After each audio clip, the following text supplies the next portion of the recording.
இப்போ ரீசென்ட் டைம்ஸ்ல பாத்தீங்கன்னா, அலைடு ஹெல்த் ஸ்டூடண்ட்ஸ்க்கும் நீட் எக்ஸாம் கம்பல்சரின்னு சொல்லி ஒரு நியூஸ் கேள்விப்பட்டிருந்தேன். பட் இப்ப நம்ம இந்த வீடியோல அலைடு ஹெல்த் ஸ்டூடண்ட்ஸ்க்கு நீட் தேவையா, தேவையில்லையான்ற டிபேட்குள்ள போக போறது கிடையாது. அதுக்கு முன்னாடி இங்க சேஞ்ச் பண்ண வேண்டிய விஷயங்கள் நெறைய இருக்கு. அத பத்தி தான் பேசப் போறோம். ஒரு அலைடு ஹெல்த் ஸ்டூடண்ட் பாத்தீங்கன்னா, அவனோட 4 இயர்ஸ் கோர்ஸ முடிக்கிறதுக்கு 6 லேக்ல இருந்து 10 டூ 15 லேக்ஸ் வரைக்கும் ஸ்பெண்ட் பண்றான். இந்த ஃபீஸஸ்லாம் பாத்தீங்கன்னா, அந்த ஸ்டூடண்ட் சூஸ் பண்ணக்கூடிய இன்ஸ்டிடியூட்டும், அந்த ஸ்டூடண்ட் சூஸ் பண்ணக்கூடிய கோர்ஸ பேஸ் பண்ணி அமையுது. இவ்வளோ ஃபீஸஸ் பே பண்ணிட்டு, இங்க சொசைட்டிக்குள்ள என்டர் ஆகும்போது, இவங்களுக்கான ஜாப் ஆப்பர்ச்சுனிட்டிங்கிறது ரொம்ப ரொம்ப கம்மியாவே இருக்கு. இன்கேஸ் ஒருவேள அவங்க அந்த ஜாப்க்குள்ள என்டர் ஆனாலும், அவங்களுக்கு தரக்கூடிய பேசிக் பேன்றது ரொம்ப ரொம்ப லோவா இருக்கு. அது என்னன்னு நான் சொல்லி தான் உங்களுக்கு தெரியணுன்றது கிடையாது. உங்கள்ல பல பேத்துக்கு நல்லாவே தெரியும்.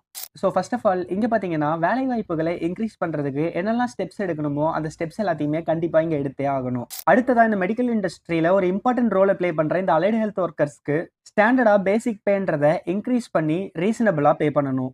அடுத்ததா பார்த்தீங்கன்னா, காலேஜஸ்லாம் இந்த கோர்ஸுக்கான ஃபீஸஸ அதிகமா வாங்குறதா நான் ஃபீல் பண்றேன் பர்சனலா. ஏன்னா, இந்த கோர்ஸஸ்க்கு அவ்வளோ ஃபீஸ் தேவையான்னு எனக்கு தெரியல. இன்கேஸ் கவர்ன்மெண்ட் ஃபிக்ஸ் பண்ண ஃபீஸஸ விட இன்ஸ்டிடியூஷன்ஸ் அதிகமா ஃபீஸஸ் கலெக்ட் பண்ணாங்கன்னா, அதுக்கு தகுந்த ஆக்ஷன்ஸ் எடுத்தா நல்லா இருக்கும்னு சொல்லி நான் பர்சனலா ஃபீல் பண்றேன். ஸோ ஃபர்ஸ்ட் நம்ம பேச வேண்டிய டிபேட்லாம் இவ்வளோ இருக்கும்போது, நீட் தேவையா தேவையில்லையான்றது நம்மளோட செகண்டரி டிபேட்டா மாறுது. இத பத்தின உங்களோட ஒப்பீனியன்ஸ கமெண்ட் பண்ணுங்க. அப்படியே உங்க ஃப்ரெண்ட்ஸ் யாராவது அலைடு ஹெல்த் முடிச்சிருந்தாலோ, இல்ல படிச்சுக்கிட்டு இருந்தாலோ, அவங்களுக்கு இந்த வீடியோவ ஷேர் பண்ணி அவங்களோட ஒப்பீனியன்ஸையும் கேளுங்க.